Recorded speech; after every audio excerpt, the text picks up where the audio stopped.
Welcome to The Explainer. Today, we're diving into a genuinely epic 2,500-year-old clash of titans straight out of the ancient Buddhist text known as the Pāyāsi Sutta. And honestly, this isn't just some dusty, boring manuscript. It's a fiercely intelligent, surprisingly intense debate all about the nature of existence, the absolute limits of what we can actually observe, and, that tiny eternal question of what happens after we die. We're kicking things off with this incredibly radical, ancient nihilistic hook from our skeptic, Chieftain Pāyāsi. Let's really think about this for a second. Imagine a powerful leader, over 2 millennia ago, boldly standing up and declaring that karma doesn't exist, that there is zero soul, and that this physical life is absolutely all there is. It's a remarkably modern-sounding materialist viewpoint, and he is definitely not afraid to defend it. This perfectly sets up our Socratic debate. On one side, we have Pāyāsi, the empirical skeptic, who demands hard, physical proof you can literally see and touch. And on the other side, we have Kassapa the prince. He's an ascetic master of logic who argues that reality extends way, way beyond what our basic senses can ever measure. It is the ultimate showdown between physical science and metaphysical philosophy. Section 1. The Skeptic's Macabre Experiments. Okay. So Pāyāsi wasn't just sitting around philosophizing, he actually tried to empirically prove his nihilism using some, frankly, incredibly gruesome methods. He literally took a living criminal, sealed him up inside a clay pot, and boiled him alive over a fire. His logic here? He figured if a human has a soul that leaves the body at death, it's gotta be something physical that can be trapped. So he cracks open the pot just a tiny bit, fully expecting to watch this physical soul float right out. But, big surprise, he saw absolutely nothing. And he didn't stop there. He also took a living man, weighed him on a scale, and then had him strangled with a bowstring. He immediately weighed the dead body, hypothesizing that if the soul had escaped, the body would obviously lose mass. Instead, to his absolute surprise, he discovered the corpse actually became heavier, stiffer, and less flexible, not lighter. The really crucial point here is how he interprets this data.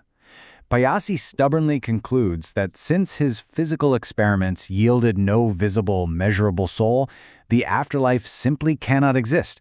For him, if he can't trap it in a pot or weigh it on a scale, it's just a fairy tale.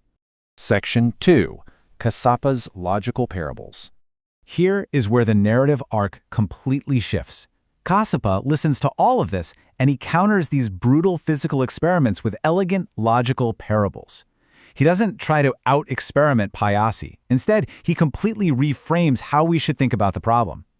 Pāyāsi had argued earlier that if hell existed, his evil friends who died would have definitely come back to warn him.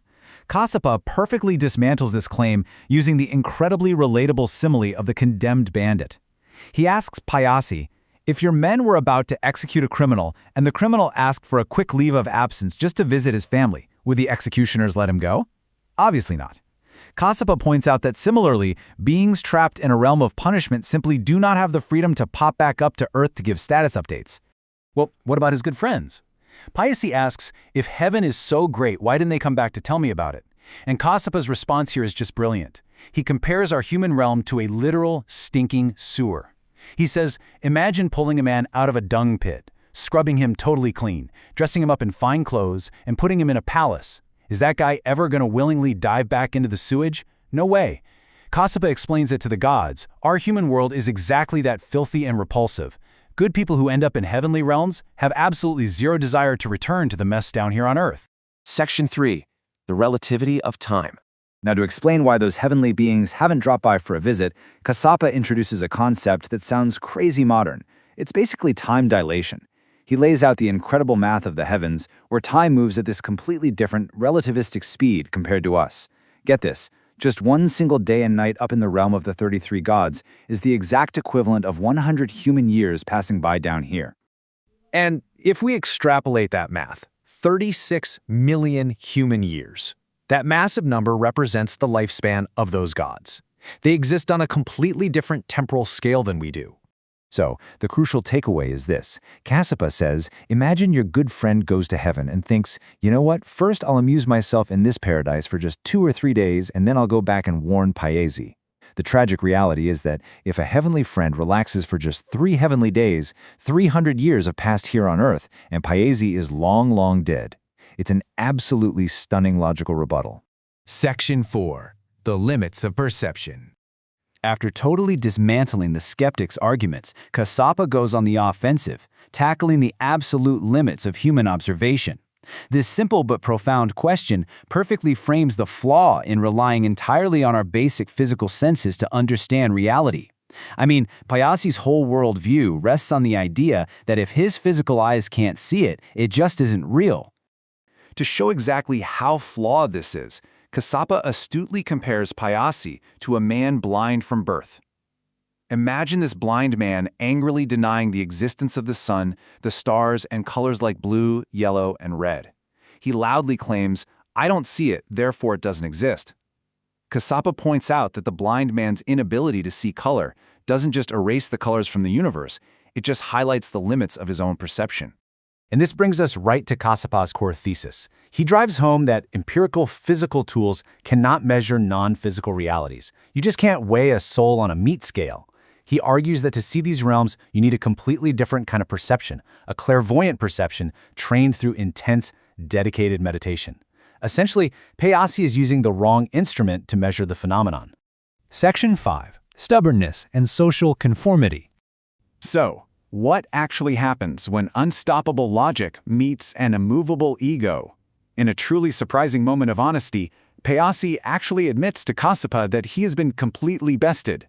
He sees the logic, yet he stubbornly refuses to yield, declaring that he's going to carry on with his flawed view purely out of anger, contempt, and spite.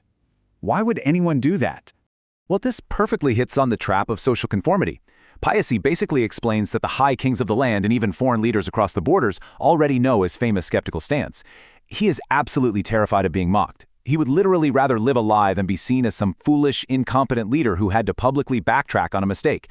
It is such a remarkably sharp psychological observation for an ancient text, right? Leaders clinging to completely dead-wrong arguments just to save face in front of their peers? And that brings us to the end of our journey today.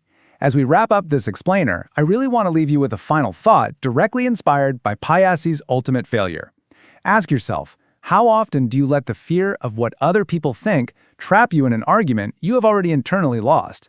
Are there any deeply held beliefs that you are stubbornly clinging to right now, not because they're true, but just because you are afraid to admit you were wrong? Think about that.